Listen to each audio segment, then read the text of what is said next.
Apa bedanya adanya kita sama adanya Allah? Itu dia pertanyaan. Manusia ini ada apa enggak? Ya.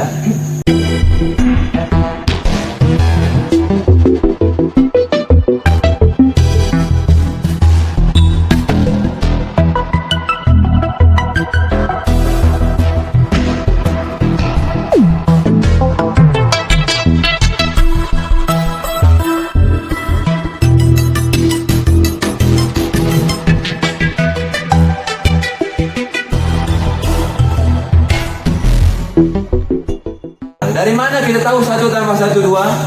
Ada? Ya, harus belajar. Ya, dari hukum akal, dalil akli namanya, dalil akal. Ya, ada dalil itu, akal itu yang dia tanpa berpikir dia sudah ditahu. Ya, tanpa harus berpikir dia sudah ditahu. Ya, misalnya ada orang tanya di sini, mungkinkah gelas ini ada tanpa ada yang buat? Mungkin apa enggak? Hah?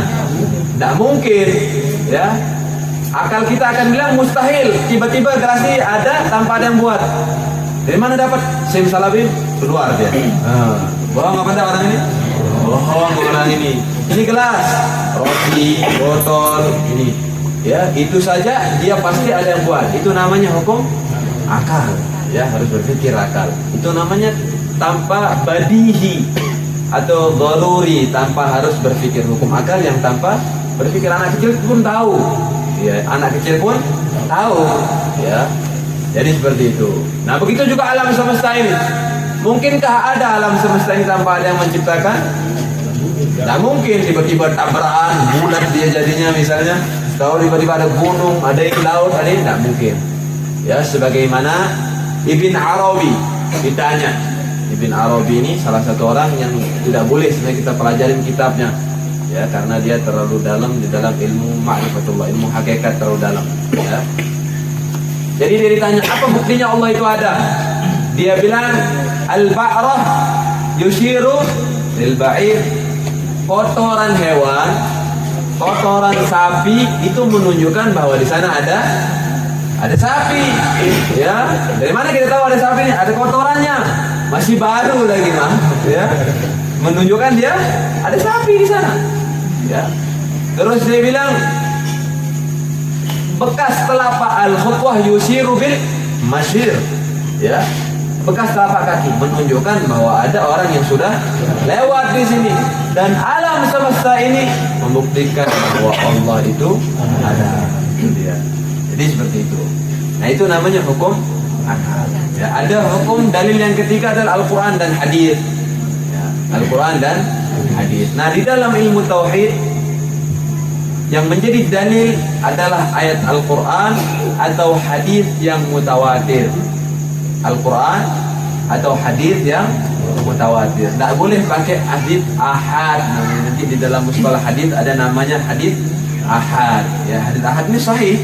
Ya, ada yang sahih, ada yang dhaif dan lain sebagainya, tapi tidak bisa dijadikan dalil dalam ilmu tauhid. Ya, tapi dia harus hadis mutawatir namanya. Sampai sini kira-kira jelas apa enggak? Ya, jadi itu dia. Jadi itu ilmu tauhid. Ilmu yang harus kita ketahui, pengetahuan yang mampu memantapkan hati kita bahwa sesungguhnya Allah itu ada. Apa hukumnya orang imanu muqallid? Tidak pernah belajar ilmu tauhid, diikut-ikutan. Ya, ikut-ikutan.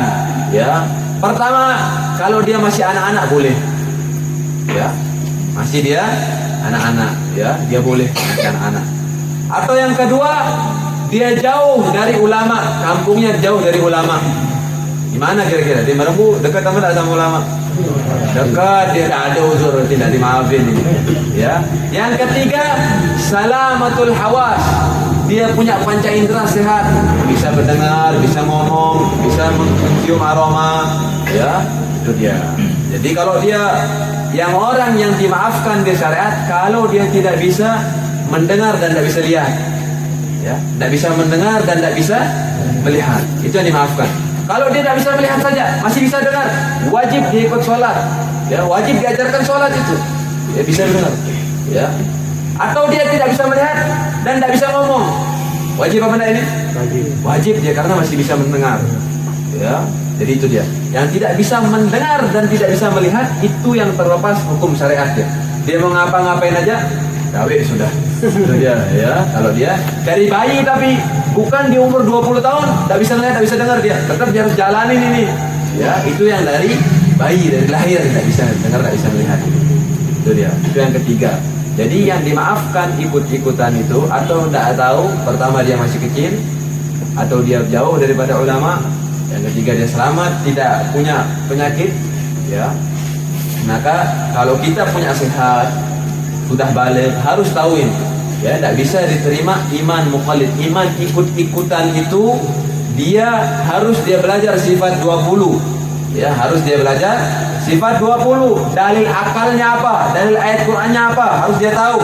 Tidak boleh dia ikut-ikutan. Katanya paling sedikit dia iman ma'al maksiat, dia beriman sama masih maksiat, dia maksiat karena dia tidak tahu.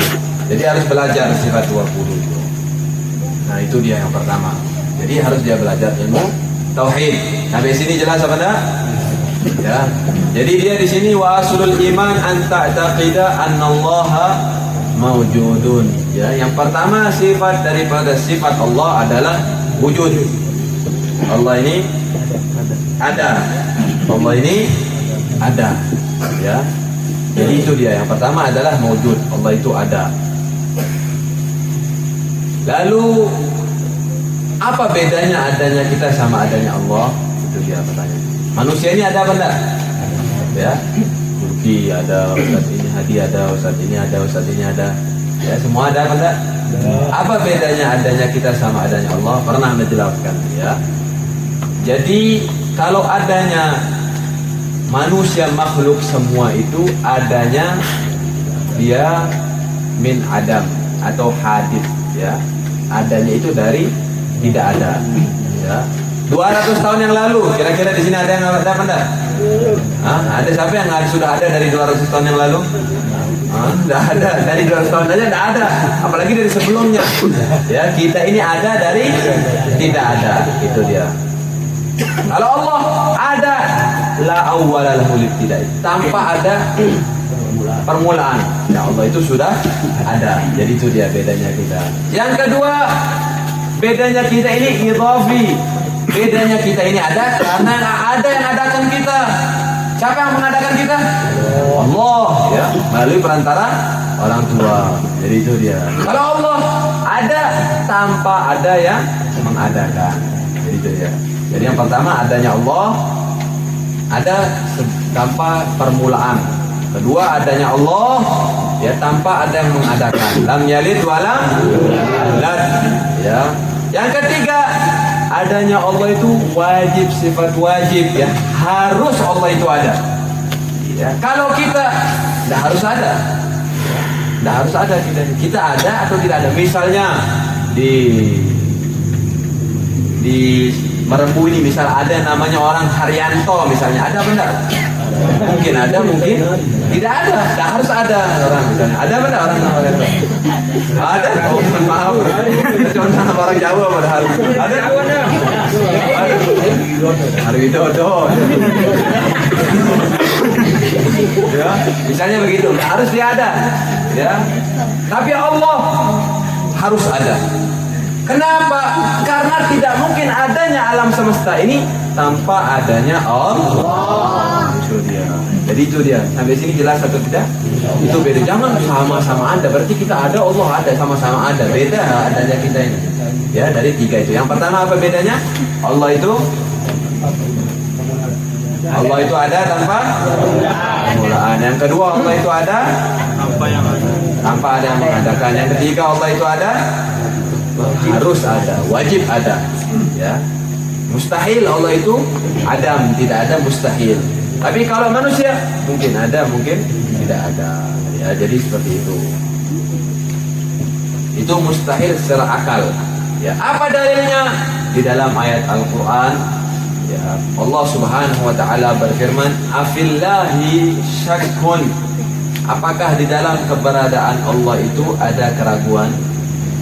Tidak ada keraguan di dalam keberadaan Allah itu, ya. Seluruh ayat yang disebutkan nama Allah itu menunjukkan Allah itu Ada.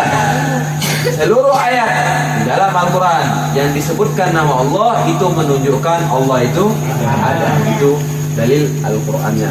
Di sini jelas apa anda? Itu dalil Al-Qurannya.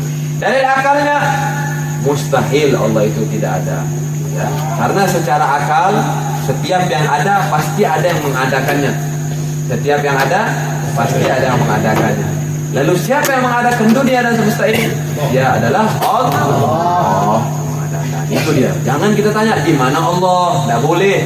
Ya, tidak boleh menanyakan di mana Allah, bagaimana Allah, apa yang dilakukan Allah, itu tidak boleh ditanya itu. Ya, di mana Allah? Ya, ini pertanyaan di mana Allah. Namanya di mana itu harus ada tempat. Namanya di mana itu harus ada tempat. Ya. Pertanyaannya sekarang, ya, Anda ketika lahir tempatnya di mana? Di dunia, ya, di dunia. Ada orang lahir di sini di surga di lahir? Ada? Ada. Tidak ada di dunia. Semuanya lahir di dunia. Mana lebih dulu, Anda atau dunia? Dunia. Nah, begitu juga Allah kalau ditanya tempat kita berarti di mana? Tempat kita di dunia. Nah, kalau kita tanya Allah itu di mana, berarti seakan-akan kita tanya di mana tempat Allah. Berarti kalau kita tanya di mana tempat Allah, tempat itu lebih dulu daripada Allah. Kan begitu. Kita ini lebih dulu kita atau dunia? Dunia. Kalau kita tanya tempat Allah, berarti kita lebih dulu Allah atau tempatnya? Tempatnya kalau kita tanya tempatnya. Makanya Allah itu tidak butuh tempat. Allah itu tidak butuh tempat. Allah itu. Yang ke dunia, yang kedua, ya, Anda ketika duduk di kursi lebih besar Anda atau kursinya? Hah? Lebih besar kursinya. Ada yang duduk di sini lebih besar dia daripada kursinya? Oh lah kursinya. Ya, jadi itu dia. Ya, begitu juga Allah. Tatkala ada yang mengatakan Allah itu duduk di atas arasnya, berarti lebih besar Allah atau arasnya? Harusnya, berarti ada yang besar dari Allah. Itu tidak boleh kita tanya itu makanya. Sampai sini jelas atau enggak? Kenapa dijelasin ini? Karena ada sebagian yang sesat menyesatkan yang bahas ini. Dia bilang Allah itu tempatnya di atas langit ketujuh. Tidak boleh itu. Menempatkan Allah itu tidak boleh, haram. Ya, atau mengatakan Allah itu sedang duduk di atas arasnya, tidak boleh. Karena tentu lebih besar arasnya Allah daripada Allah berarti. Ya kan begitu dia, tidak boleh. Kalau ditanya di mana Allah, tidak boleh kita jawab. Kalau dia orang yang cerdas, ya. Kalau dia kita orang sudah dewasa, tidak boleh tanya itu. Karena Allah akan membutuhkan tempat. Kalau anak kita yang tanya, di mana Allah nak? Ina, di mana Allah? Pak, dia nanya misalnya. Apa dijawab? Dijawab di hati orang-orang yang beriman. Dijawabnya itu. Bukan kita menempatkan Allah agar mengajarkan anak kita tambah cinta kepada Allah. Bagaimana cara kita lihat Allah? Sering-sering sebut dia. Bilang begitu pada dia. Jangan diajarkan Allah itu tidak butuh pineng anaknya akhirnya. Ya, jadi seperti itu. Anak kita kalau tanya di mana Allah, jawabnya di hati orang-orang yang beriman. Bukan kita menempatkan Allah, mengajarkan kepada anak kita semakin giat untuk zikir kepada Allah.